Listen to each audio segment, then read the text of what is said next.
Народ, добрий ранок. Я купив автомобіль, про який мріяв. Ні, я не мріяв про електричку чи про маршрутку, я мріяв про новеньку G26 четвірку Gran Coupe.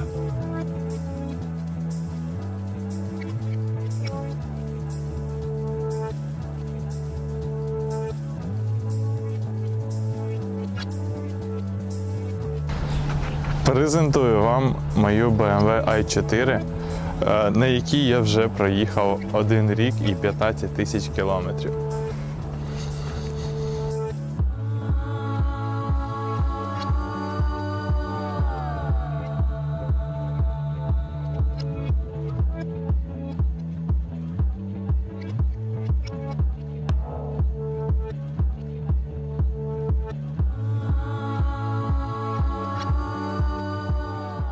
BMW i4 почали робитися з 22-го року. Які є в нас моделі? 35-та, 40-та, 50-та. Це моделі, з яких почався випуск. Потім додалась модель 40-та повнопривідна. І 4 чи 3 дні тому показали М60 модель. Вона така сама, як 50-та, але, можна сказати, перепрошили двигуни. Ну, не знаю, це не точно, це я так подивився, те, що я знайшов інформацію, батарея там не змінилась, змінилась тільки потужність, тому можливо. Це у нас 35-та, це моя машина, я на ній проїхав вже рік. Зараз на щитку 14 з лишнім тисяч кілометрів, ну, можна вважати 15. 1600 було, 14 з лишнім зараз, тобто я, 13 я проїхав залізобетонно. i4. Оця от машина, це все повністю по заводу. Я нічого тут не допрацьовував, нічого не міняв. Тут із нештатного тільки тонування. І все.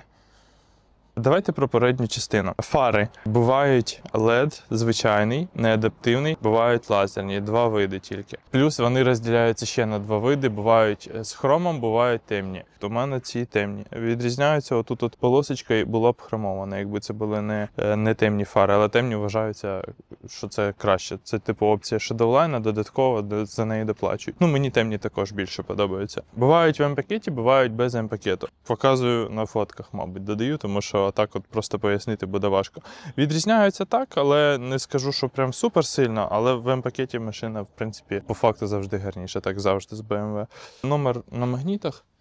Просто для краси. Ніздрі, до речі, там щось, коли тільки ці машини виходили, розказували, що тут от воно там не дряпається і саме потім загоюється, дряпається, не загоюється. Треба з ними акуратно. Спереду ще може бути. Може бути радар під дістронік. Якщо європейська машина буває маленький, якщо американська, то там тільки, здається, великі. До ресті. В ресті вже пішли маленькі. До речі, це в мене дорестова машина, дорестайлінгова. Вона 24-го року. Рестайлінг пішов якраз тільки тоді, коли я купив машину. Я купив і одразу ж показали рестайлінг. Рестайлінг відрізняється фарами. Вони стали більш такі гострі, і тут тільки один модуль, і вони тепер не лазерні. Яка ідеологія BMW i4 і з чого вона зроблена? Чи це окрема машина, чи це не окрема машина? Це не окрема машина. Це кузов Gran Coupe 4-ї серії G26. Вона абсолютно ідентична звичайному G26 кузову. От, наприклад, стояла б тут 440, вона б відрізнялась, бо був би звичайний значок без синього, і були б ніздрі не такої форми, а от повністю от такої, як знизу.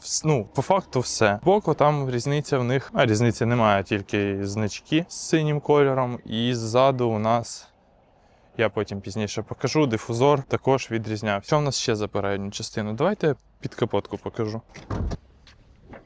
Під капотом у нас, по суті, нічого, крім цієї велетенської кришки, яка легко знімається і несе чисто декоративну функцію. Я її, до речі, майже рік вже не знімав. Зараз, мабуть, скину камеру, покажу, що там взагалі всередині ще. Всередині у нас пусто, тому дивує, чого не зробили передній багажник. Можливо, в повнопривідній версії, у мене задньопривідна версія, 35-х повнопривідних не буває поки що. Повнопривідні, може, там електромотор, того не робили, але реально місце є, щоб зробити. Якщо ви купуєте таку машину попередку вдарену, то ось вам, можливо, щось корисне побачите. Лонжерони алюмінієві, стакани алюмінієві, тому треба акуратно. Панель плюс-мінус, четвірка G26 панель, можливо, радіатори інші. Я її не розбирав, не збирав морду, тому що в мене удар тут був доволі дрібний. Взагалі, вся кузовщина така сама. Відрізняється тільки купе і гран-купе по кузовні. Давайте про ремонт, мабуть, пізніше розкажу. Розкажу про машину і як мені машина. Так, що я ще не розповів про передню частину. Бампер М-пакет, не М-пакет. Ну, М-пакет це взагалі не про бампер, це про машину в цілому, але спереду у нас з М-пакетного тільки бампер може бути по факту. Про бампер сказав, про фари сказав, капоти у нас завжди однакові, і 4-та серія, купе, не купе, все однакове, таке саме.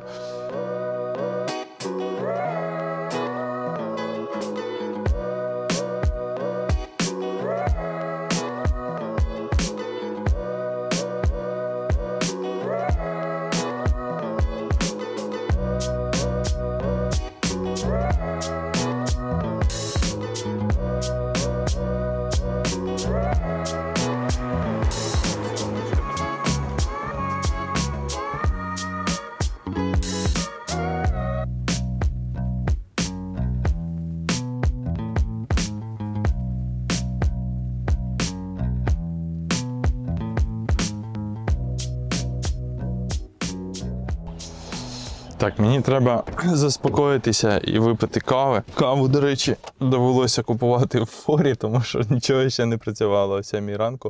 В принципі, пити можна, але вдома було б краще зробити. Дівчина спала, та я вирішив її не будити та купив. Насті, до речі, дякую за те, що вона допомогла познімати машину на ходу. Вона сиділа за кермом, а я знімав. Збоку, по черзі. Диски бувають 18, 19, 20 бувають на всіх моделях, навіть на 35-х по заводу. По дизайну ясно, що відрізняються. Впливає трохи на запас ходу. На 18-х найменше хаває, на 20-х найбільше, але це там десь на кіловат, на 2 максимум. У мене були тут, до речі, 20-ті, я відеоматеріали з цим всім втратив, на жаль. Тому, може, десь фотки якісь знайду чи шматочки.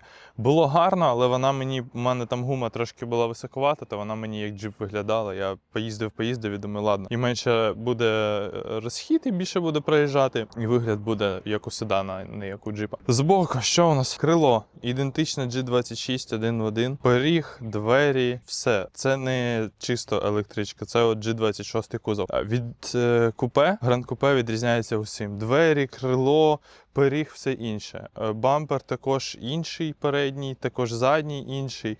Дзеркало також інше, все відрізняється. Я вже збирав купешку, потім відео будуть. Також там, може, щось згадаю.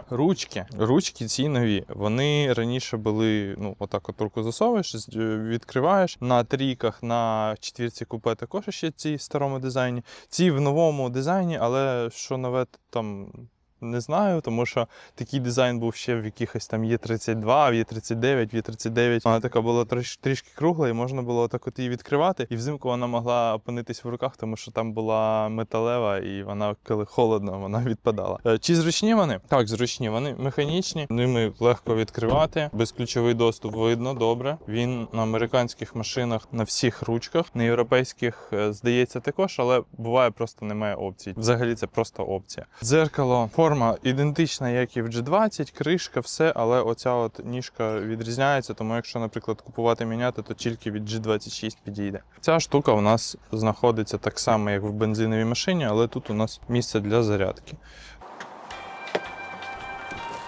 До речі, якщо у вас автомобіль з Америки, то всім рекомендую купити такий перехідник, як у мене, з CCS1 на CCS2, тобто з американської зарядки на європейську, тому що цих зарядок європейських у нас в мільйон разів більше, і це значно полегшить ваше життя.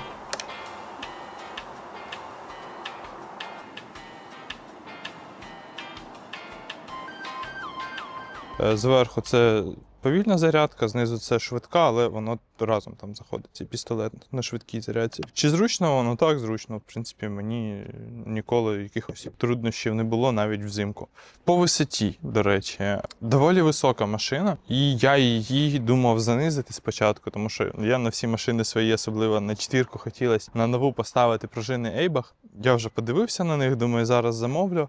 Вони виходять ззаду у нас пневма завжди на i4. Спереду у мене адаптивні амортизатори М-пакет і докуплена опція. Думав купити, довелось би змінити дві передніх пружини і ззаду поставити просто такі от тяжкі, спереду і ззаду. Вони там були б коротші, і машина б через це вкоригувало б пневму і воно б стало б нижче. Думав, потім передумав, тому що поїздив на машині, воно так комфортно на ній, так м'якенько, і плюс батарея знизу. Не хотілося там щось десь накоцати і не хотілося міняти цей комфорт, тому не ставив пружини.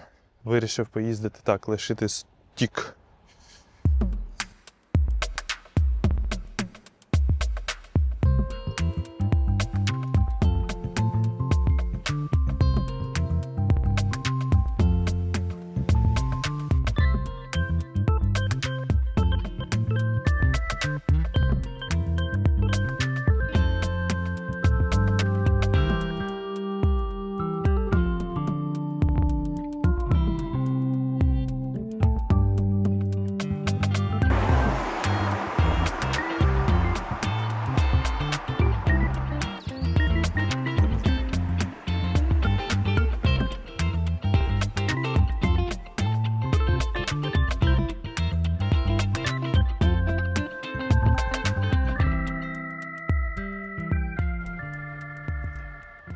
Так, я, до речі, не розповів, що таке, якщо хтось не знає, четвірка Гран Купе, чим вона відрізняється від трійки, чим вона відрізняється від купе. Четвірка Гран Купе – це, по суті, хетчбек-ліфтбек. Відрізняється ось цим, по-перше, і ось цим от, по-друге. Безрамочні двері, стильні. Кришка піднімається зі склом. Це, насправді, дуже круто, дуже зручно. Можна закрити ногою. Можна зупинити ногою, можна відкрити ключем. Ключем закрити не можна, тільки ногою. І можна в салоні кнопкою відкрити і закрити також. Ліхтарі на четвірках купе не купе однакові, все інше відрізняється. Від звичайної G26 відрізняється тільки значком, тому що тут синеньке. І дифузором відрізняється також. В G26 оці верхні штучки, бампер такий само, там 2 літра, 3 літра. Нижній дифузор буде відрізнятись, тому що тут імітація йде під вихлоп, ну просто дизайн, мова дизайну, я не знаю, так зробили. Воно прикольно виглядає, як на мене. А в 440 чи в 430, в 430 будуть круглі насадки, а в 440 буде така от широка, гарна. Тут от прикручена, і дифузор буде трішки іншої форми. Ну і шильда, вон є Drive 35 написано, було б там, і i4 написано, було б написано якось там, типу, 440i, чи там 430i, чи 420i. Бувають різні. Камера у нас тепер стоїть в значку. Ось тут от внизу. Чи стало зручніше, чи не стало зручніше? Ну, мабуть, трішки менше вона пачкається. А так я різницю ніяку абсолютно не відчуваю. Раніше була отут от під номером. Стирчала. Ліхтарі американські. Можна з ключа відкрити-закрити. В європейських світиться ось тут от. Вийшли рестайлінги, вони взагалі по-іншому виглядають, і вони там коштують таких космічних грошей, що аж страшно стає, тому міняти не збираюсь. Поки що хотів би, мабуть, але занадто дорого. Фари, до речі, також, я не знаю, міняти чи не міняти.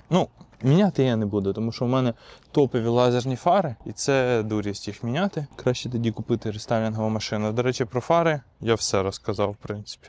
Я про те, як вони світять, розповім, мабуть, в салоні, тому що це вже буде відчуття від їзди, від пересування і так далі розкажу. По опціям взагалі, що по опціям у машині ззовні, як мінімум. По опціям у мене біла машина, задній привід, 35-та модель, в заводському М-пакеті, 23 рік, 8 місяць, 24-й модельний. Не знаю взагалі так правильно казати чи ні, я чув, що так кажуть, але, по факту, 23-й рік, 8 місяць. Чим відрізняється від трішки старіших, це взагалі тільки з селектором, як на мене, і мультимедією, дизайном ID8, а у мене ID8.5, я це ще потім покажу і розкажу. З опцій чорні, лазерні, там не так воно йде, там воно йде ця опція, лазерні фари – це опція, і окремо йде Shadowline опція. Коли йде Shadowline опція, то фари стають без хрому чорні, молдинги чорні і стають червоні супорта, здається, автоматом, але це можна прибрати, додати, і можна їх окремо взяти, ці червоні супорта. Я тому, мабуть, цю машину і купив, тому що біла, з червоними супортами, з червоним салоном, які я трішки пізніше покажу, ви вже там трішки бачили шматочки. От через цю кольорову, мабуть, гаму. Мені сподобалось, плюс комплектація. По комплектації 19М диски, вони йдуть, в принципі, в М-пакеті в стандарті такі, мабуть, колеса. Я не пам'ятаю, навіть там є інший якийсь дизайн чи немає. Опційно в мене стоять М-гальма. Я не знаю, чи є більші на 35-й моделі, на 50-й бувають більші, це там щось 340 мм. А буває 374, здається. Я поправлю себе в точних цифрах, десь напишу на відео. По підвісці в мене стоїть М-адаптивна підвіска, яка керується при переключенні режимів. Стає м'якіша, жорсткіша, і воно відчувається, воно сильно відчувається. Прикольна опція. Також стоїть коротка рейка, 2VL опція. Також відчувається, вона менше її треба довертати, щоб повернути машиною. А решта опцій, в принципі, майже в салоні. Ну, безключовий доступ. Електроніки, камера. Може я щось... з цієї сторони можна побачити камера на асистент паркування. У мене стояло лобове з надписом Connected Drive, але прилетів камінь тепер без надпису Connected Drive, тому що треба було чекати під замовлення. На дзеркалах тут є трикутнички мертвих зон. Трикутнички мертвих зон і камера, це означає, що в мене опція є Driving Assistant. Вона включає в себе оцю трикутну камеру і трикутнички мертвих зон. Радари стоять в бампері.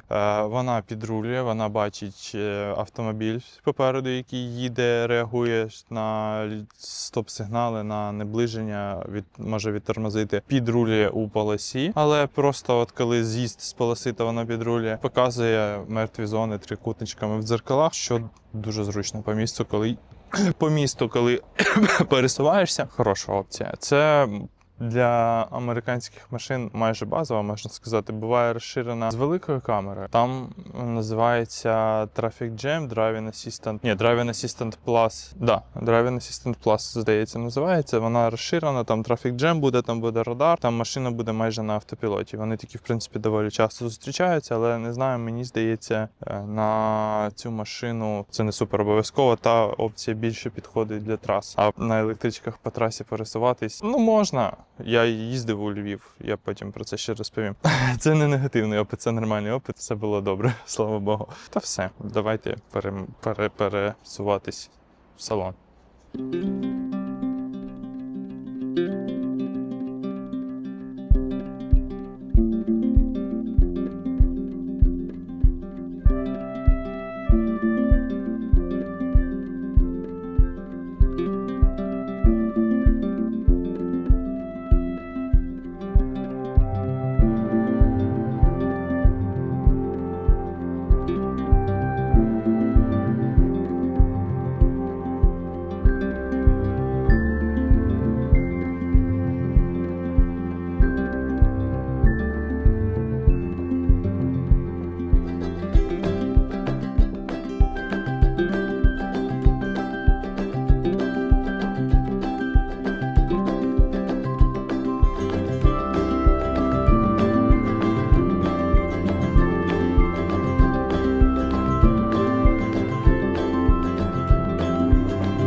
Так, по салону почнемо з багажника. Багажник відкривається у нас, я вже показував як.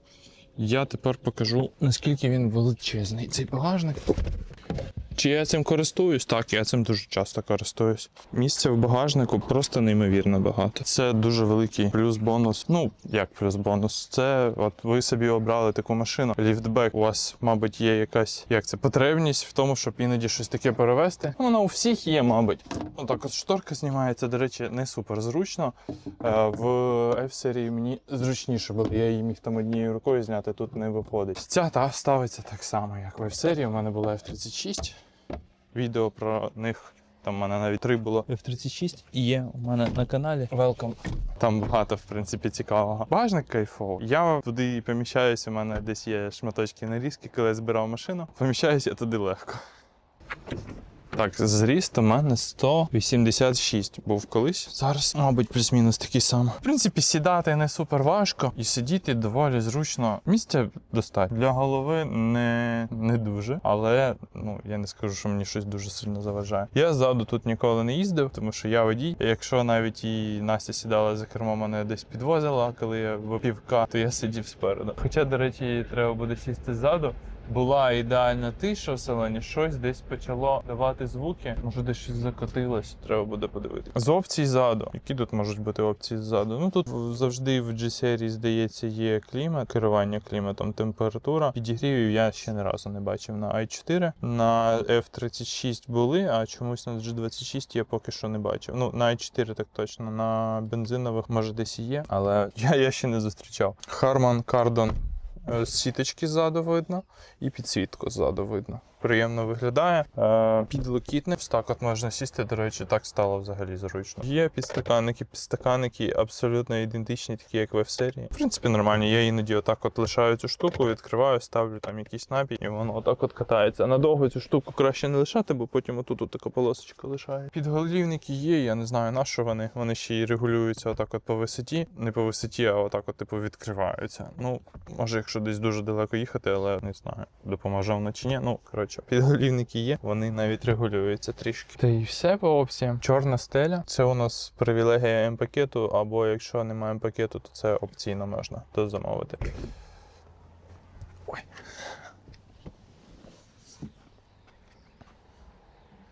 Так, що, саме цікаве, саме головне, саме круте в цій машині. Коли сідаєш, то тебе зустрічає ось такий плазменний телевізор. Це у нас щиток нового покоління. Він пішов з 22-го року. G26 кузова бувають з старим ID7, з отаким тут звичайний і тут звичайний монітор. Вони приємні, вони класні, але цей просто дивовижний.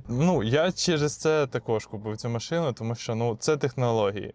Це технології, вони вражають, вони притягують до себе, вони цікавлять. Давайте, мабуть, за посадку. Я трішки поїздив десь місяці 2 на трійці рестовій 330E, і там мені посадка навіть порівняно з дорестайлінгом, а особливо порівняно з попередньою моделлю, не сильно сподобалось якось. Сиділось воно не дуже зручно.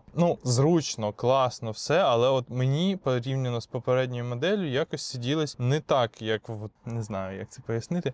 Не так, як думаєш, зараз сяду в трійку, як додому, а от я сидів і мені якось от чогось не вистачало. Чогось не вистачало, не знаю чому, не зрозумів і досі. Треба буде ще потім поїздити на рестовій трійці, у нас попереду вони будуть, 2 машини. Я буду пацанам збирати і 330i, і М340, тому подивимось, що воно. Може я придерся до чогось. Коротше, а в четвірку сів і, в принципі, так як вдома. Посадка приємніша, як на мене. Якщо порівнювати з трійкою четвірку, то мені приємніше по посадці.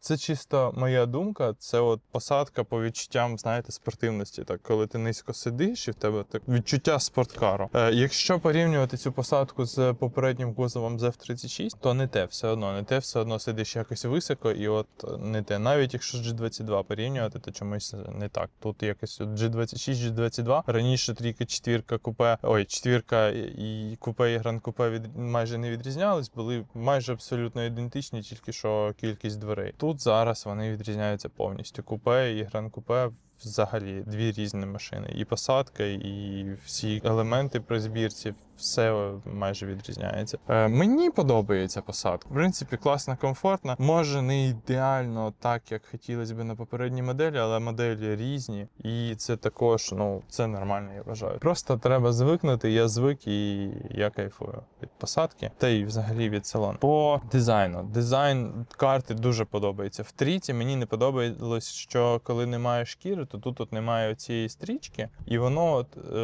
якось дешевило авто, я не знаю, чому так зробили. Тут є і раз, і 2 строчка. Прошити все так акуратно, гарно зроблено. У мене Harman Kardon опційний, тому у мене тут алюмінієва сітка, металеві оці кнопочки, Harman Kardon піщалка, кнопки пам'яті сидінь. Дуже крутий дизайн, дуже приємно виглядає. Ambient підсвітку видно, знизу невеличка полоска, доволі велика майже на всю карту. Дизайн карти шикарний. Накладки на педалі М-пакетні, класні, круті, можна купити чуть що на Аліекспресі такі поставити. Ну, оригінальність взагалі завжди краще, вони набагато довше живуть, менше коцаються, царапаються. У мене, до речі, ще навіть наліпка на оці для відпочинку ноги лишилася, я її поки що не знімав і на поріжках не знімав. Ну, до речі, оцю от на підніжку можна і було пізняти вже. Дисплей також був в плівці, тому що було 1600 кілометрів. Я її на 7 чи на 8 тисячах зняв, на 7, здається, і одразу ж поклеїв матову плівку, тому що на 330 є. Я їздив, все було добре, а потім сонце посвітило, дивлюся, а ось тут, от, де найбільше пальцем юзаєш, були подряпані. І я зрозумів після цього, що треба обов'язково ховати. Виключаємо музику, бо мене заблокують. Якщо чесно, мені здається, що в мене доволі погано виходить розповідати, мекаю, щось стараюсь, але таке, наче вже і трохи виклав відео якихось, наче щось і вмію вже розказати, але щось я на таких затупах, що капець. Ну, роблю як можу, стараюсь. Переміщу, мабуть, камеру за собою, щоб видно було цю всю красу.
Так, перемістились ми плюс-мінус за водійське положення, треба тільки закрити двері.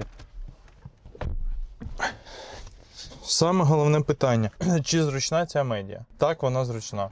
Чи не заважає вона? Взагалі не заважає. Я дивлюся вище, над нею сильно вище. Сиджу я низько, їжу я майже лежачи, і мені воно абсолютно не заважає. Мені комфортно, мені приємно. По опціям ще у нас М-кермо. Дизайном сильно відрізняється від звичайного керма. М-кермо – це must-have на кожній BMW. Без М-керма не так весело. В рестайлінгу пішло вже інше. Отут воно підрізане і такий цікавий тут дизайн зроблений, і кнопки підігріва більше нема. Хотів би рестайлінгове кермо, але не знаю, чи буде працювати підігрів, чи можна буде в меню зашити, тому що тут є складнощі з прошивкою мультимедіа. Дзеркало в G-серії, здається, завжди однакове, воно прикольне, красиве, безрамочне, з пультом на ворота, які я не використовую, бо в мене воріт таких, які відкачуються, нема. Плафон, оцей дизайн буває в європейських машинах урізаний, в американських, здається, завжди такий гарний, класний. Люк в американських машинах теж, здається, завжди. Ну, не в американських, а в машинах, які йдуть на експорт Америки, бо вони робляться i4. Принаймні, перших років випуску, всі, що я дивився, всі зроблені, зібрані в Німеччині. Моя також. В європейських не завжди, в американських, здається, завжди майже. Козирки почали відрізнятись від F-серії. Чим? Ось цим. Він відкривається. Вони відкривались раніше, він висувається. Отак от можна отак от його видвинути, закрити собі скло. Чи користувався я цим? Можливо, один раз. Так, він такий самий ідентичний. На вигляд все дуже схоже. В плафоні в нас світло і підсвітка зеленим. Не знаю, видно, не видно. Мабуть, видно. Плафон гарний, крутий. Мені дуже подобається. Нижче спускаємося. Тут у мене стирчить проекційний дисплей. Це також опція, вона не постійно, але в принципі на i4 доволі часто зустрічається, але без але. Проекційний дисплей – це класна тема. Давайте заведемо. Проекційний дисплей показує класно, круто. Він якийсь трішки сильно замисловатий по базовому. Там іде якийсь трикутничок, і воно мені, якщо чесно, дуже сильно заважало при їзді. Я собі все максимально вимкнув, загасив його в максимально слабкий режим. Він мені заважав спочатку, потім я трішки звик, то тепер не заважає, тепер на швидкість, в принципі, зручно дивитись. Давайте про клімат розкажу. Дефлектори схожі на Дорез G20, але в Ресті от вони прості максимально. Є ще Рест, ще новіші, там вони взагалі з такими крутіли, там повністю змінився дизайн. Чи зручні оці дефлектори? Так, зручні. Легко керуються, прості, як на всіх автомобілях, вверх-вниз, собі регулювання. Я в них позасовував оригінальні BMW-шні пахучки. Вони якраз чітко влазять. Як я їх буду діставати, це вже інше питання. Але поки що вони пахнуть, то я так з ними катаюсь всередині. Вкл-викл, це все доволі просто. Оця от панель цікава також зробили. Тобто кнопок у нас стало значно менше, але оцю панель з деякими кнопками лишили. Лишили оцю кнопку крутілка гучності. Я її використовую постійно, вона класна, зручна, металева, приємна. Перемикання оце я ніколи взагалі не використовував в пісні. Аварійка, ясно, що подякував, натиснув, використовую. Червоною аварійкою мигаю. Максимальний обдув на лобове скло, звісно ж, використовував взимку. І обігрів заднього скла також, звісно, що використовував. Тут у нас є бічна панель керування світлом. Вона максимально проста, крутилка, яка регулює яскравість світлових приладів в салоні ввечері.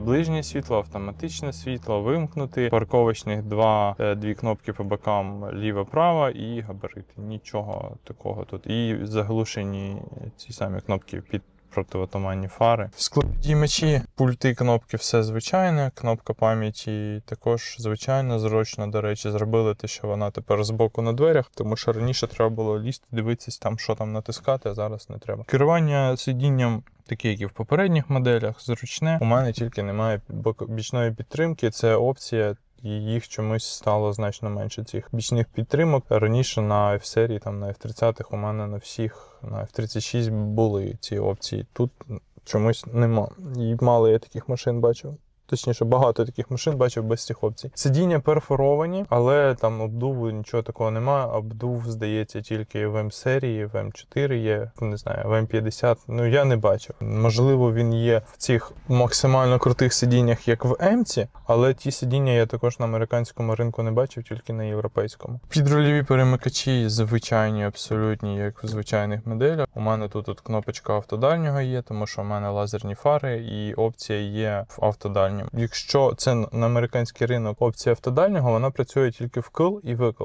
Там заборонені ці всі приколи з вирізаннями. Тому це треба перекодовувати. Якщо у вас адаптивні фари або лазерні фари, то це перекодовується, вмикається оце вирізання і воно нормально працює. Навіть, я б сказав би, класно, але також чи використовує, чи не використовує. Чисто погратись використовував, а так я майже, можна сказати, не юзав. Ось ця панель, вона така сама, як в трійці в G20, тільки синя кнопка. По факту відрізняється тільки синьою кнопкою. Оцей селектор — це не прикол i4, це прикол нових моделей після 23-го, там щось, чи початку 23, з 23-го року пішов ось такий от селектор. Ще 22-го року машини, там був звичайний селектор, такий гарний синій. Я навіть спочатку думав свапнути той старий селектор, але потім думаю, ставити в більш нову машину приколи від більш старої, думаю, ладно, ніхто не оцінить, тільки для себе це зробити. В принципі, я до нього максимально звик, він мене не напрягає, він прикольно, що він тут світиться біленьким, бо весь салон світиться так, як от завжди у BMW було, таким легким помаранчевим. Зроблено це, мабуть, щоб ввечері не напрягати зір водія. Я вважаю, що білий колір також би не напрягав, але це така фішка, дизайн BMW. В нових моделях, там бачив в i5, в i7, вже білі ці всі штуки. В цих машинах ще ці всі лампочки світяться помаранчевим. Він мене не напрягає, воно прикольно, в принципі, все балансує, виглядає з монітором, з підсвіткою. Ці білим світяться старт-стоп, і оця от штука. Воно класно, воно приємно, я б сказав би, офігенно. Ці всі кнопки максимально зручні, шайба керування iDrive використовується в мене постійно. Я навіть більше використовую, мабуть, шайбу, ніж тачскрін. Тачскрін тільки для клімату, тому що швидше. Кнопки я, мабуть, рідко використовую ці Media, Home, Map, Tel, там, Option Back. Кнопка P, це у нас ручне гальмо. І використовується, ясно, що постійно. Вверх заведемо. Вниз це зняти, так як от механічний ручник. Вверх на себе це поставити. Автохолд я не використовую. Режими я їжджу в еко, є комфорт і є спорт. Це я при пересуванні ще розповім. Кнопка парктроніків і камери. Камера зараз не покажу, тому що багажник відкритий. І кнопка стабілізації. У нас тут такий і такий режим. Кермо. Я вже розповідав про дизайн керма. Подушка в шкірі. Кермо нічим взагалі не відрізняється від бензинових версій. Там 3, 4, 2. Має бути тут емблема з синім кантом. Вона у мене не з синім, тому що в мене стріляла подушка, я її міняв. І на той час ніде не знайшов, не купив з синім, тому купив оригінальну зі звичайним значком. І в принципі воно мене не напрягає, мені подобається стоковий значок. Хотів, щоб от було по оригіналу, все було класно знайти, але щось там мені такі прайси зарядили, чи в 1,5 рази більше, ніж за звичайну подушку, чи щось таке, то я щось і передумав, тому що є на що витратити гроші. Кермо, наприклад, щоб перетягнути, тому що у мене американець спів за 1600 км, трішки його попсувати мінімально. Його майже не видно, але тут є 3 таких полосочки. Він якісь такі от штуки вдягав тут сюди пластикові, вважав, що це гарно. І я тепер от вже приїхав 13 тисяч км, і вони до сих пор вже зі шкіри не пішли, тому, мабуть, треба буде перетягнути. Щоб він був прям новесенький, мабуть, цим займусь. Підстаканники класні, зручні, такі самі, як і в G20. Є зарядка 12 вольт USB. Жіночка замітає. Почекаю. Все, позамітав. Можна розповідати. Підстаканники класні, зручні. Тут місце для телефона. Опційно безпровідна зарядка. Буває і в мене є. І тут от стоїть такий значочок. Багато хто думає, що це означає, що це безпровідна зарядка, але оцей значочок означає, що це місце для NFC-рідера. Сюди кладеться ключ-картка, якої, звісно, в мене нема. І можна їхати з цією ключ-карткою, або коли ключ в телефоні. Про це я ще пізніше розповім. Показник, що у вас є wireless charger, це або розшифрувати опцію, або отут от малесенька така полосочка, лампочка, і вона має світитися. Я його, якщо чесно, взагалі не використовую. Це, на мою думку, безтолкова опція. Пішла зарядка, синім кольором засвітилась. Безтолкова опція, тому що він гріє телефон і слабо дуже заряджає. Я використовую провід.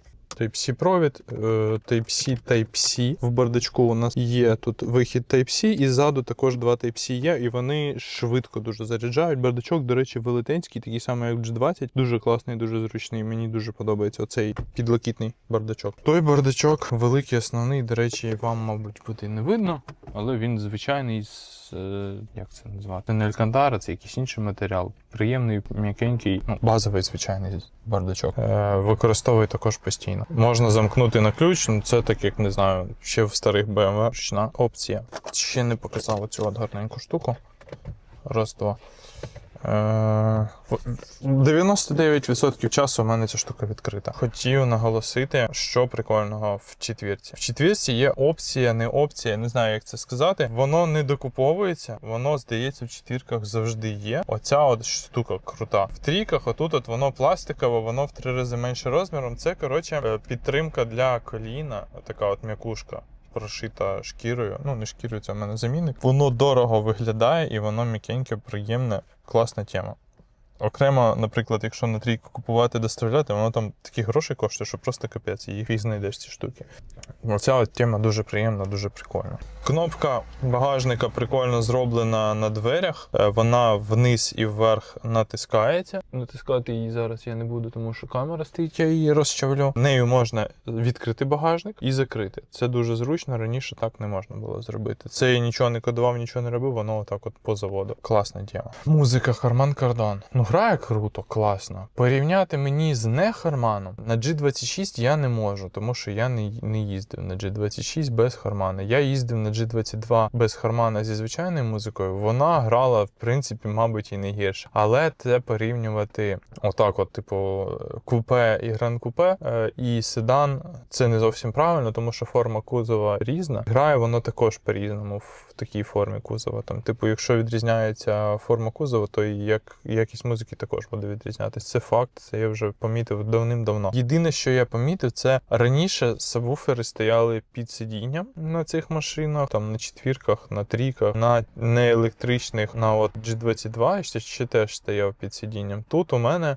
чи то через те, що це електромобіль, скоріш за все, чи просто змінився дизайн, форма. Коротше, сабвуфер тепер стоїть отам от ззаду під підлогою багажника. І якщо чесно, то таке собі. Мені ззаду не вистачає музики. Спереду шикарно, ззаду якось от не вистачає, як на мене. І басів також під попою не вистачає. Ну, я не скажу, що я супер якийсь там меломан, але в принципі, як на мене, то через те, що змістили сабвуфер, то стало, мабуть, трішки гірше. Але музика, в принципі, грає класно. Приємно. Їжджу, кайфую, слухаю постійно. Що, перейдемо, мабуть, до мультимедії. Розкажу, як я використовую мультимедію, що тут взагалі з цим дисплеєм, як його користуватись, що воно тут показує, тому що я, якщо чесно, небагато бачив оглядів мультимедії, і щоб хтось розказав, от по факту, що тут є, і як його використовувати, і що тут натискати. Я зараз трішки ближче поставлю камеру і розповім.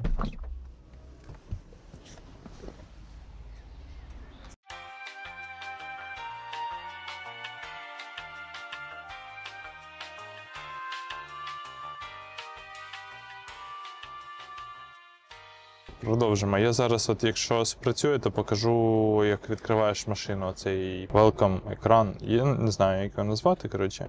Ага, ось він спрацював. Прикольно зроблено, гарно. Він такий, здається, на всіх буде. Ну, приїдуть 330 М340, то я вам точно скажу. Ну, на 330 є був такий самий. Так, продовжимо. Це я ще хотів поїздити на машині. Я не знаю, наскільки у нас годин буде відео, але ну, як буде. Тут у нас медіа можна перемкнути. І може, щоб написана погода, але воно навіть щось її не перемикає. Яка ясно, що не працює на американській машині. На європейській би працювала, тому що Connected Drive сервіси у нас на європейських машинах зараз працюють. На американських не працюють. Не працюють чому? Тому що сім-карта, яка вшита в машині, вона в нас не може підключитись до інтернет-з'єднання. Там, здається, чи Sprint, чи щось таке зашите, і вона там не фізично, вона там є сім, вона не підключається до інтернету. Переставити щось, переробити, там, поставити модуль від європейської, ніхто таке не робить зараз на даний момент. Та і взагалі, може, чекаємо, може ВТ Баварія щось там намудрує, зробить BMW України і почне працювати. Тому що в Європі Connected Drive на американських машинах працює. В Польщі, наприклад, пацани катались, то у них працював, у нас не працює. Які мінуси, що не працює Connected Drive? Сервіси, оці от погоди і так далі, це таке, я думаю, що це без цього можна жити, все на телефоні показує. Мінус самий великий – це те, що не працює додаток мобільний. Мобільний додаток – це дуже прикольна тема, особливо для електрички, тому що можна відкрити його, включити прогрів, охолодження машини, там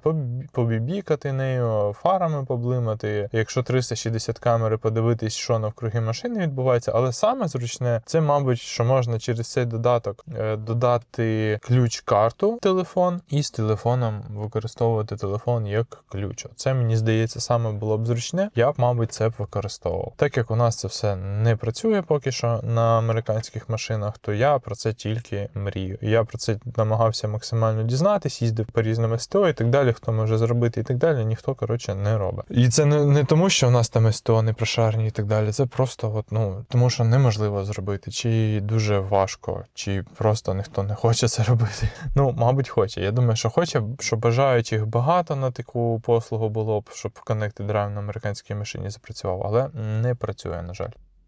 Збоку шторку показав. Далі, віджити у нас тут. Віджити у нас показуються різне.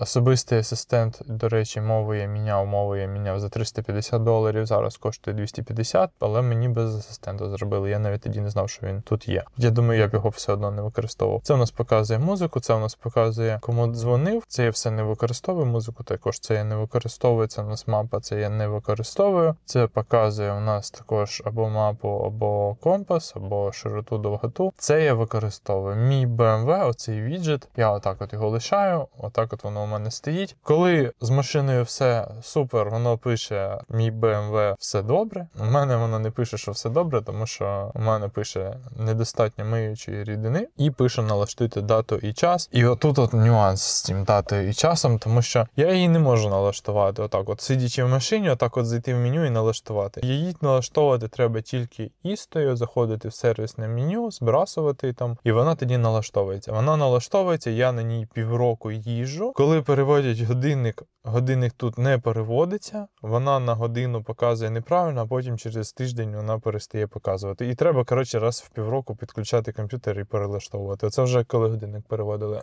Зараз травень, місяць чи 2 місяці тому, і я, так і не сів за комп'ютер і не налаштував. Треба це зробити. Недавно я це відчув, коли було жарко. Я хотів поставити автоматичне кондиціонування через годину, щоб прийти в машину і тут було холодно. Там можна по таймеру поставити на певну годину, і воно б тоді спрацював би кондиціонер, і в машині було б приємно, комфортно. Годинник не був налаштований, не дало це зробити. Ну я, налаштую, зроблю, тому що некомфортно. Нижнє меню – це у нас клімат-контроль. От сідаю я, клімат у мене вимкнений. Щоб його вимкнути, я завжди тицюю просто плюсик на температуру. Температура при цьому не змінюється, але клімат вимикається. Щоб перейти, почнемо з...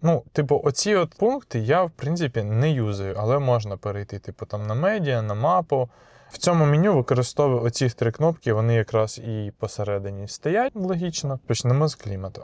Клімат-контроль. Клімат, насправді, дуже простий і юзабельний. Температура клацається, підігрів клацається.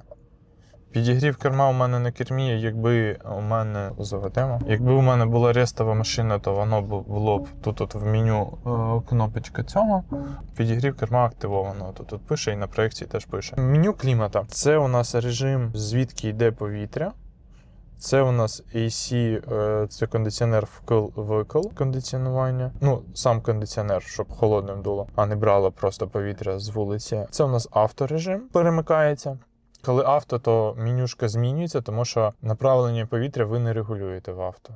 Воно саме тут. Направлення повітря тільки отут, тоді можна буде механічно перерегулювати. Обдув. Сила обдува. От авто, наприклад, вимкну. Це і це. Авто і не авто. Не авто – це у нас звичайний базовий режим. Можна собі виставити на лице, щоб дуло, ноги або пасажира. Ноги також на обличчя і на лобове скло. Оці от режими. Раніше ці режими клацались кнопочками на кліматі, а тепер вони отак от пальцем тикаються, микаються. Можна натиснути Sync, тоді воно буде паралельно. Sync, до речі, це от не було на F-серії, цього багато кому не вистачало, коли вони сідали з інших машин. Тепер він є. Max AC – це просто в мене врубиться зараз максимальний кондиціонер холодний і нахолодить машину. Все. Як я це використовую? Я використовую, коли Настя зі мною не катається, то авто, а коли Настя їздить, то ставлю мануальний режим і ставлю на лобове тільки скло, щоб її не продуло, бо вона чутлива до кондиціонера. А так, зазвичай авто поставив собі температуру і все, і забув. І воно собі працює, воно собі холодить. І якщо стало холодно, якщо стало жарко, то убавив температуру, якщо стало жарко, то додав температуру, все додав. До речі, прикол, дивіться, на електричках, не знаю, вам буде видно чи ні, клацаю температуру, і зразу ж воно у мене рейндж міняється. 159, 160, 166, 184, от пише зараз. Це заряд у мене на 57%. Приїхав 141. Оце меню я використовував і використовую зараз. Це меню асистента водія. Безпека, раннє, це у нас схід з полоси. Оця от тема втручання в керування. По місту мені незручно, точніше по місцю моєму мені незручно, тому що часто буває, що вона їде, вона бачить смугу, хтось десь виліз, я хочу його об'їхати, а воно мене обратно в сторону тієї машини. Чи я хочу об'їхати якусь яму, а воно мене теж підкеровує. Тому я це вмикаю по трасі, коли їду. Я їздив по трасі 2 рази в Коростишів з Настею і 1 раз у Львів ми їздили. То тоді було дуже комфортно, зручно, тому що можна гаво зловити, а воно тебе в полосі притримає.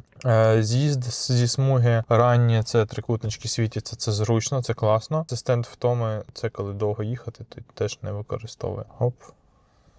Отак от. Перепони тут показує, камера тут так краще, так зручніше. Камера офігенна. Камера супер шикарно показує, мені дуже подобається, все видно, що вночі, що вдень. Шикарно. Дисплей великий, дуже зручно. Зовнішнє освітлювання. Використовую Welcome Carpet, Welcome Light Carpet. Офігенний, просто по бокам світиться. Дуже подобається, класна тема. FM радіо.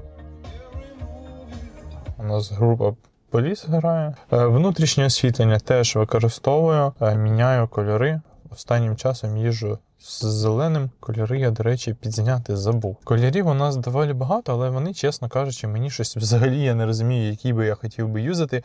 Мені подобається фіолетовий, він був в дорестайлінгових машинах, тут його немає. Хотів я його спробувати якось закодувати, але самостійно в мене це не виходить, бо мені не дає мультимедіа, у мене софт старий, і взагалі воно там залочено, навіть якщо новий софт, то це проблематично. Стій смарагдовий, це типу зелений, та і все. На максимум поставив, воно не заважає. Ambient Light шикарний, дуже приємний, дуже подобається. Це дуже класна опція. В четвірках Y4 я завжди бачив Ambient, а в трійках часто є таке, що його нема. Це дивно, його дуже не вистачає, це дуже шикарна опція. Це заводське. Звук Logic 7, це у нас коли Harman Kardon. Рівень звуку трішки підкрутив. Є ось така от опція відчути звук. Цікаво працює, прикольно, 2 рази вмикав заради приколу.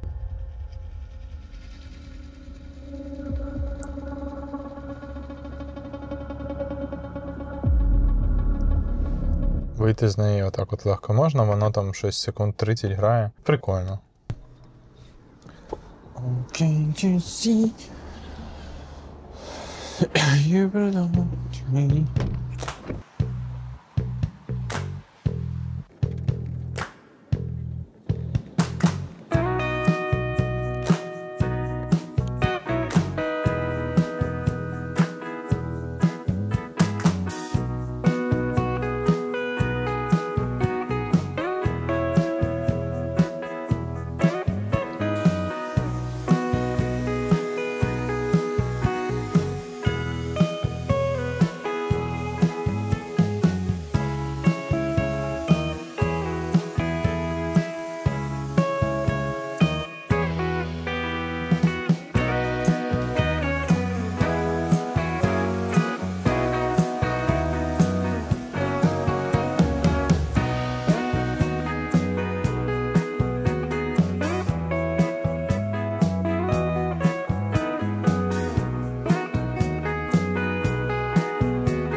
Тепер не буде нудятини. Їздити – це ж саме класне.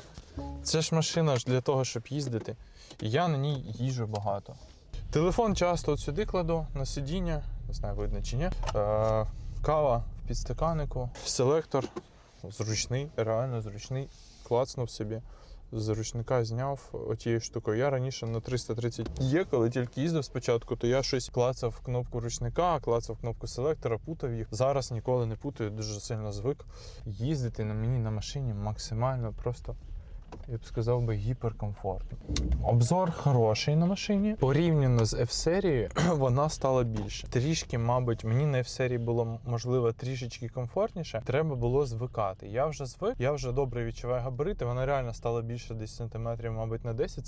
Це велика різниця. Але після того, як звик, то стало нормально комфортно. По динаміці машини. Вона сама проста 35-та. Типу, сама слабка. Всі думають, та що вона, типу, та, що сама слабка, скільки їде. Вона їде офігенно. Вони розгін десь 5,5-6 секунд до сотні. Це швидка машина. Це, я б сказав, дуже швидка машина. Плюс тут геть інші емоції по розгону, по їзді, тому що це електромобіль. Типу, ця машина можна вважати аналог 330 і 430 моделі, але тут більше потужності. В 330 250 кінських сил, а тут 286, плюс вони електричні. Вони повністю по-іншому відчуваються, тому що відгук на педаль, він миттєвий.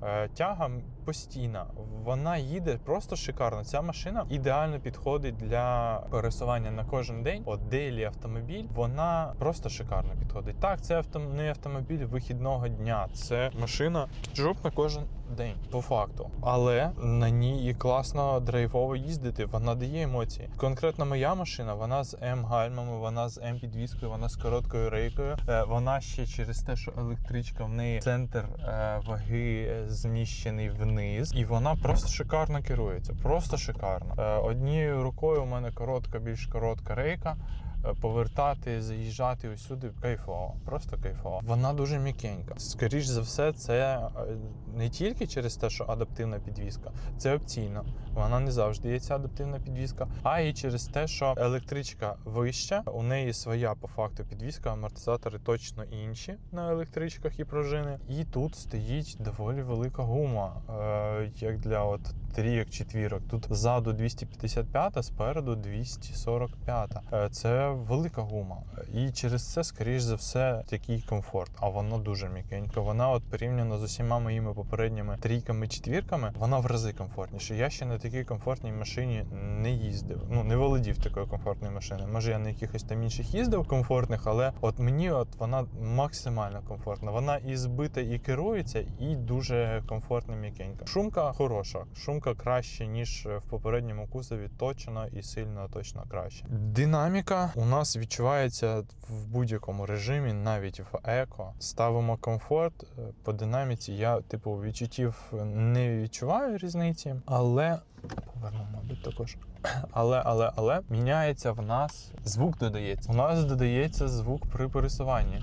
В еко максимальна тиша, ніяких звуків немає. В цьому режимі є звук. Він цікавий, воно прикольно відчувається. Так само у нас в спорт режимі звук міняється, він стає ще гучніший і він стає інший. Тут стає... Ці звуки, вони називаються... Їх в меню можна включати-виключати. Зараз я їх, до речі, знайду.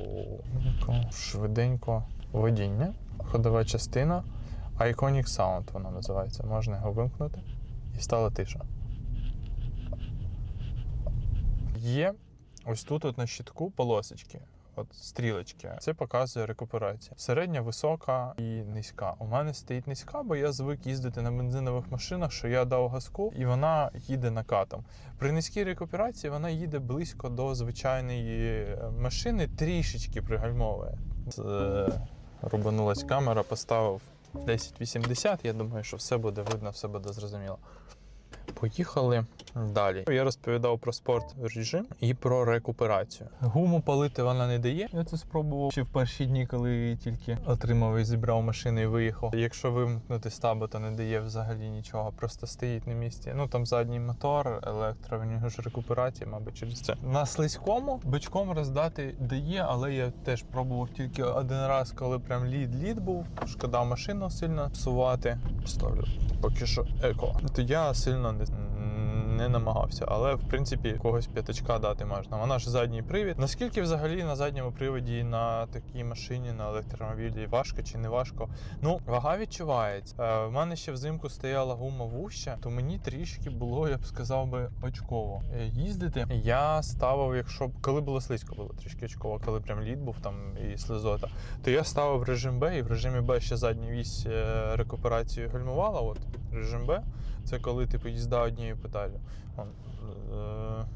Ногу взагалі не переставляю. Одна педаль натискаю, їде, відпускаю, гальмує. Я в ньому ніколи не їжджу, мені воно не подобається. Я їжджу в звичайному режимі, щоб в мене був накатик. Відпустив, котиться собі машина, мені так приємніше. По динаміці я б зараз показав, але он стоїть якийсь там посеред дороги якась фура, то далі газону. Отак от по динаміці, якщо потримати педаль в одному і тому ж положенні комфортно натискаєш, трішки тяга збільшується, в спорті ще ледь-ледь, але не сильно. Я думаю, що сильно нічого не змінюється, але звук змінюється. От звук дає ефекту, реально додає ефекту зі звуком. Прикольно, здається, що вона ще швидша. Динаміка шикарна. Розгону оцього запасу по їзді. Всі чогось люблять 330 BMW, хочуть 330 BMW, а 435 вважають, що це типу слабка машина.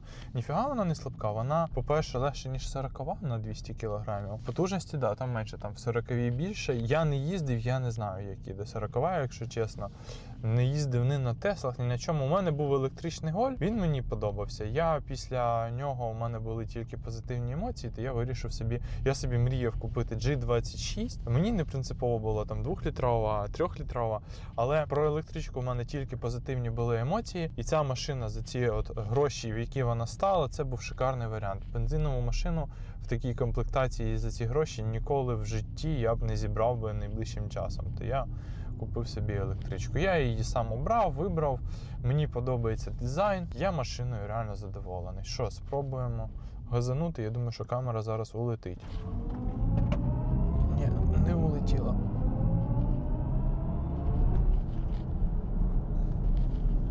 М-перформанс гальма з рекуперацією гальмують супер шикарно гальмують. Я дуже хотів якраз машину з такими опціями для драйву. Рейка, гальма і так далі. Ну, і що і так далі. Заводський М-пакет, підвізка, рейка, гальма. Все, по суті, для драйву більше нічого не цей.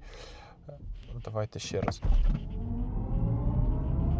Пінок у неї сильний. Ну, круто їде.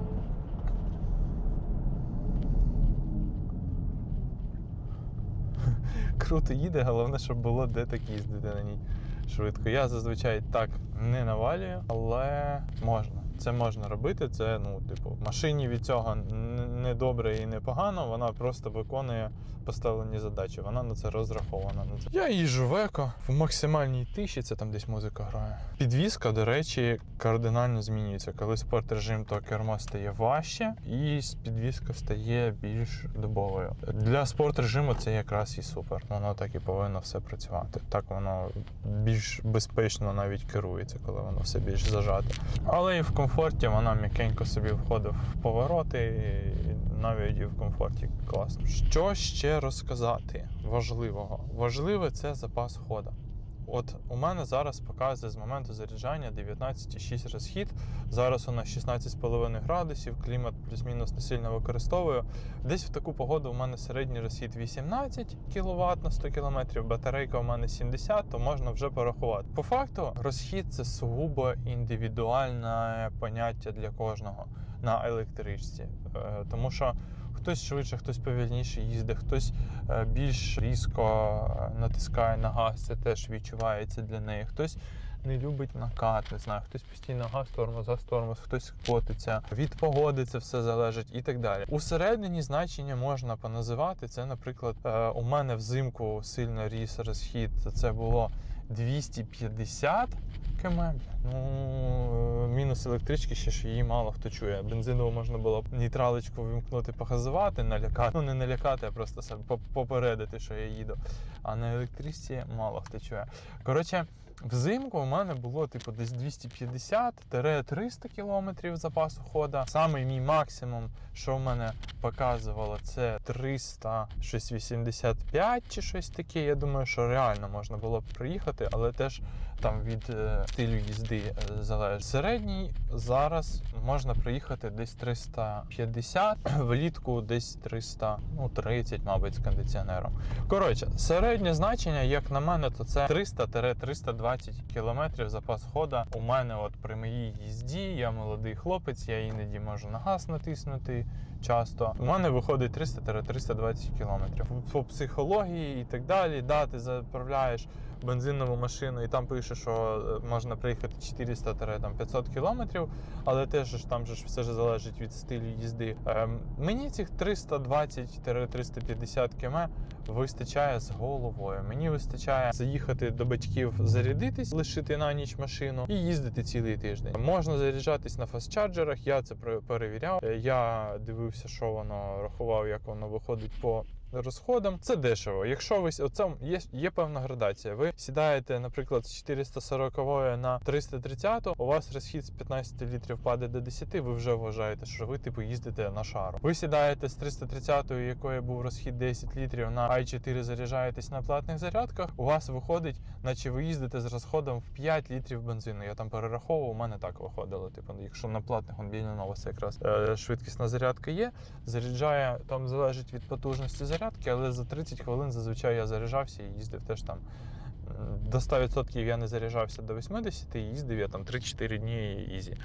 Потім настала така градація, що я думаю, ні, куплю зарядку від розетки і буду заряджатись у батьків, тому що мені попереду там їхали машини, я ремонтував, і мені треба було все одно там знаходитись, і машина стояла, то я вирішив, що буду заряджати у батьків від розетки. Це вже сильно дешевше, особливо якщо вночі, бо там на платних станціях 17 гривень за кіловат, дома по нічному тарифу 2,40, по денному там щось 4,30 чи щось таке. Оце відчувається реально. От потім я збирав 335-ту GT-шку, треба було заправитись. Я заправив 10 літрів на 600 гривень, проїхав на ці 10 літрів, десь кілометрів, не знаю, 50 у мене знову лампочка засвітилася, 60, у неї там розхід 15 літрів був. А на i4 я б за цих 600-500 гривень їздив би місяць. І проїхав би, мабуть, 1000 км. Ну, це велика різниця, воно дійсно відчувається. Так, типу BMW i4 не купується для економії грошей, тому що можна купити, в принципі, Теслу в 2 рази дешевше. Вона купується для комфорту і так далі, але все одно приємно, що не треба витрачати гроші на бензин, не треба витрачати гроші на обслуговування, тому що тут нема чого робити. Колодки стираються сильно пізніше через рекуперацію. Ремонтувати треба тільки ходову з часом, міняти фільтр салона раз в рік і все. Охолоджуючу рідину треба буде там міняти, не знаю, може 1000 на 100 можна поміняти. І там масло в редукторі теж можна поміняти на 100 000 км. Зараз 14, я за рік переїхав майже там, то це через 5 років там мінімально обслужити і все. Саме дороге, мабуть, ходова — це амортизатори адаптивні, вони там по $650 за штуку. Задні я не знаю, скільки коштують, ну теж не дешево. Але це буде дуже-дуже-дуже не скоро. Надійності і так далі. Якщо машина правильно зроблена, акуратно, все, ну, так як треба, то нічого у вас не відпаде, не відвалиться там, і буде їздити вона довго і надійно.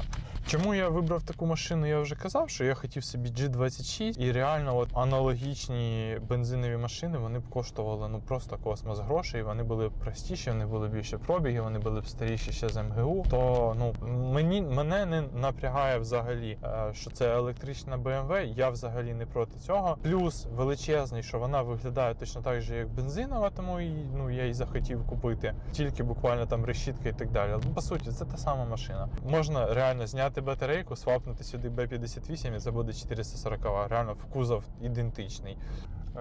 Нова ця машина коштувала за рік до того, як я її купив, навіть менше в Америці, $61 000, а мені вона обійшлася, я її там купив за 20, тут вдома вона вийшла в 27, сам я її збирав і так далі, робив, трохи зекономив на тому, що сам робив. Крім батарейки, батарейку мені зробили на техстанції, на батарейку там, до речі, є нюанс, коли стріляють подушки, то в батарейці спрацьовує безпека, і там доволі дорого це все відновити по-правильному, щоб поміняти блок SME, блок запобіжників і прокладку, це там майже $3000 обходиться, тільки розблокувати батарею, щоб вони їздили. Зараз там щось перероблюють, перепаюють і так далі, але одні кажуть, що це надійно, інші кажуть, що ні, то не знаю, що радити. Радити це чи не радити, я б, мабуть, радив би по-заводськи все-таки робити по-правильному.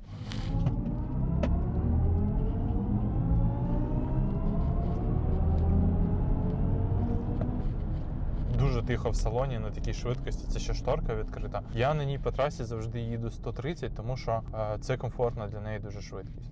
Дуже комфортно взагалі. Повільніше не хочеться їхати, швидше не дуже логічно їхати, бо швидше розрядиться. Але максималку перевіряв, 195 км на годину, тримає супер, можна їхати, розхід десь буде 25-30, то вона десь з такою швидкістю десь 250 км проїде, що теж, в принципі, непогано. Заїхати на фастчарджер, швиденько зарядитись і далі їхати, це взагалі без проблем. З приводу логіки купівлі 40-ї моделі. Ну, можна купити 40-ву модель, чого я не купив 40-ву? Я міг купити 40-ву, вони в Америці коштували тих самих грошей, але за ті самі гроші 40-ва модель була б сильніше вдарена, і більше було б пробігу на щитку. Ця була в мене нова, 1600 км було на щитку, удар був, взагалі машина, можна вважати, була ціла.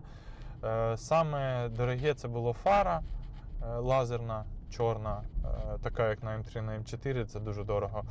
Батарея і подушки. Подушки я не люблю реставрувати, тому я їх купував, міняв. Що ще цікавого? Ну скільки обійшлась? Обійшлась, типу, тут 27, це не з ремонт. Ремонт дорогий, був фара 1,5, батарея 3, подушки, тільки шторки 1000, в кермо 250, плюс реставрував коліна і ремені. Це я, до речі, реставрую, бо це, нема сенсу його купувати, міняти, його ніде не купиш, і воно, краще, пореставроване теж буде працювати. А от основні, там, кермо, штори, торпеда бажано теж, але їх теж вони космос грошей коштують. У мене не стріляна була торпеда, пощастило, було стріляне кермо, штори, коліна, клема на акумуляторі треба міняти обов'язково, купив нову, і батарея. Коротше, обійшлось кругом-бігом, щось вона, до речі, малі кивали. Люди звертають увагу на цю машину, особливо дуже сильно звертають увагу, коли номер знімаєш передній. У мене таке було, що я після мийки забував поставити його, і дуже тоді сильно дивляться, коли нема переднього номера, на ці ніздрі звертають увагу, всім, в принципі, подобається. Ніхто там щось, не знаю, не казав мені, що це за фігня і так далі. Всім прикольно, і мені теж. Мені реально дизайн класний. Чи хотів би я собі 40-ву? Не знаю. Мені вистачає усього, в принципі, і запасу ходу, і динаміки, і так далі. Хотів би спробувати приїхатися, тоді б я б сказав би точно, що краще, що не краще. На мене, то по запасу ходу 40-ва не приїде.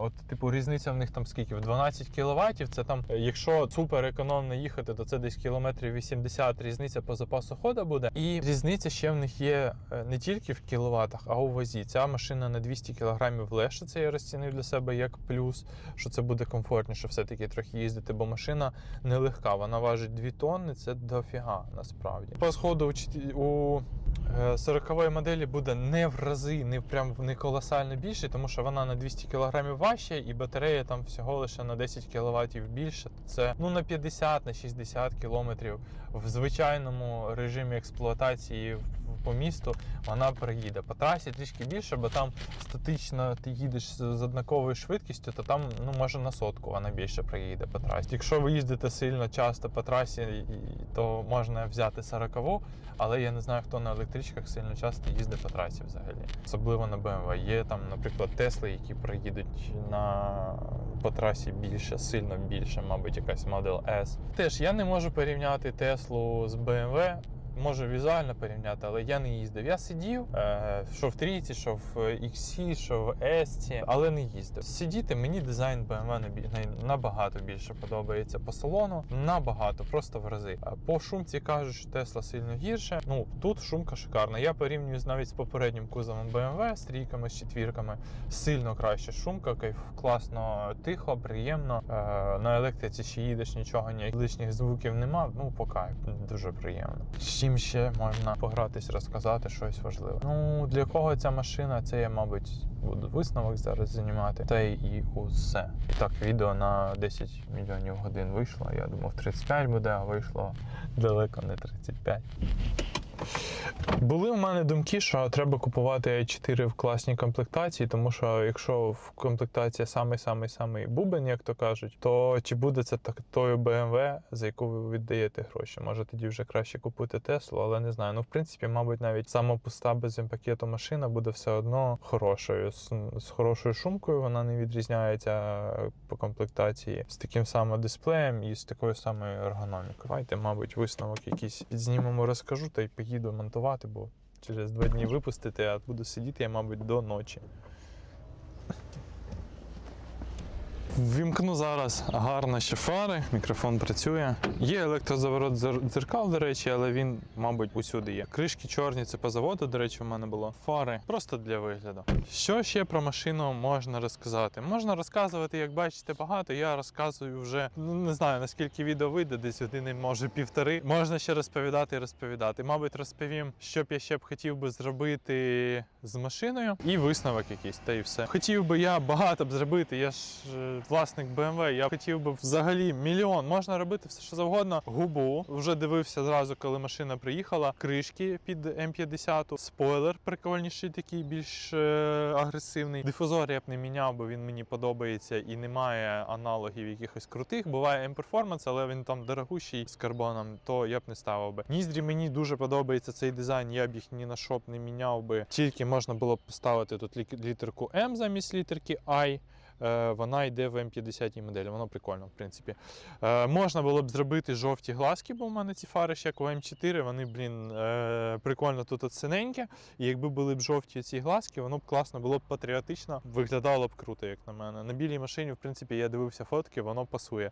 Це коштує недорого, там щось $100 на Аліекспресі, тільки на Аліекспресі. Оригінальні фари такі від CS там типу можна затулити, але на цю машину немає сенсу це робити. Плати поміняти і було б, але воно б тоді б не перемикалось би білий-жовтий, була б тільки постійно жовтий. Не знаю, комусь би, може, сподобалось би, комусь ні, то поки що сток завод. Я, мабуть, би зробив би. Може, ще колись зроблю. Кермо я б хотів би перешити через оці от полосочки або навіть купити рестове, а з іншої сторони, типу, ну тоді кермо, тоді вже можна і фари, тоді вже можна і ліхтарі. І це обійдеться в таку касу, що, типу, простіше її продати і купити рестове. Тому кермо я б просто, мабуть, перетягнув би і усе. Занизити б хотів би для вигляду. От, для вигляду, але, мабуть, не буду це робити, тому що вигоду для комфорту краще хай вона буде висока. А вона реально висока, гляньте, кулак майже залазить. Задумуюсь над проставками. Я ще з першого дня, коли її купив, ще коли вона мені їхала, задумувався над проставками. Мабуть, поставлю проставки 15 мм по колу, вони тоді будуть диски прикольніше стояти, сидіти, буде цікавіше. Кермо перетягнув би чисто для себе, щоб взагалі було ідеально, бо по салону у мене там взагалі ніяких питань немає, тільки мені кермо не подобається. І те, більшості, кому я показував, ніхто навіть не помічав. Потім уже, коли я на цьому наголошував, то казали, а, да, бачу. Тож, коротше, проставки, спойлер, губу, кришки занизити, і вона виглядала б взагалі по-іншому. Вона б виглядала б як спортивна якась більш BMW. Ця BMW виглядає як стильна, класна, крута машина на кожен день, але не як пушка-гонка. А так би виглядала як пушка-гонка, але з іншої сторони, ну, не знаю, електричка, пушка-гонка. 50-ту, якщо модель, то можна було б так зробити, 35-ту, типу, на дейлі є сенс чи нема сенсу, от, не знаю. Того її поки що і не зробив. Взагалі, типу, давайте висновок, кому вона потрібна, ця машина. Потрібна вона тільки тому, кому вона реально от подобається, так як мені. Я собі хотів G26, я взагалі не проти електромобіля.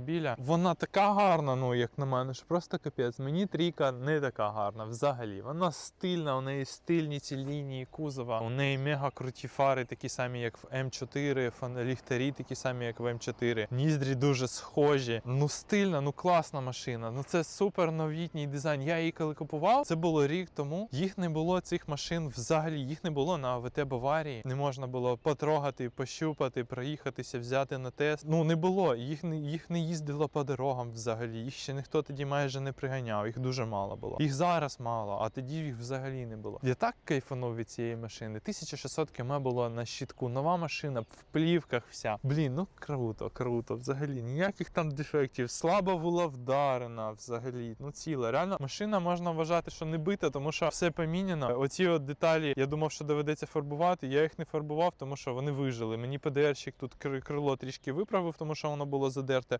І зараза градом побила капот. Десь, походу, коли їхала сюди додому, то, ну, їх небагато було тих вмятин, то теж мені ПДРщик заробив там щось $200 я віддав за ПДР і усе. Тож, потрібна вона тому, кому вона реально подобається, так як мені. Той, хто хоче собі мати стильну, класну машину, той, хто не вважає, що Тесла краще, тому що вона дешевша, та і все, мабуть. Ну, вона не потрібна тому, хто любить газувати, ганяти, їздити по трасі, тапка в пол, на дальняки на якісь. От це дейлі машина. Вона потрібна ще, наголошу, на тому, що тому, хто не буде, мабуть, на платних чарджерах заряджатися, а тому, хто живе в приватному будинку. Це для нього взагалі ідеальна машина. Якщо ви в приватному будинку, то у вас цього запасу ходу на 300 км, це просто, ну, я не знаю, скільки треба по місту їздити. 2 дні без виходу з машини, щоб вона розрядилась, проїхати цих 300. Вона по місту проїде 350 точно, я впевнений. Я їздив, у мене був розход 15-16, це реально при 70 кВт батарейці, це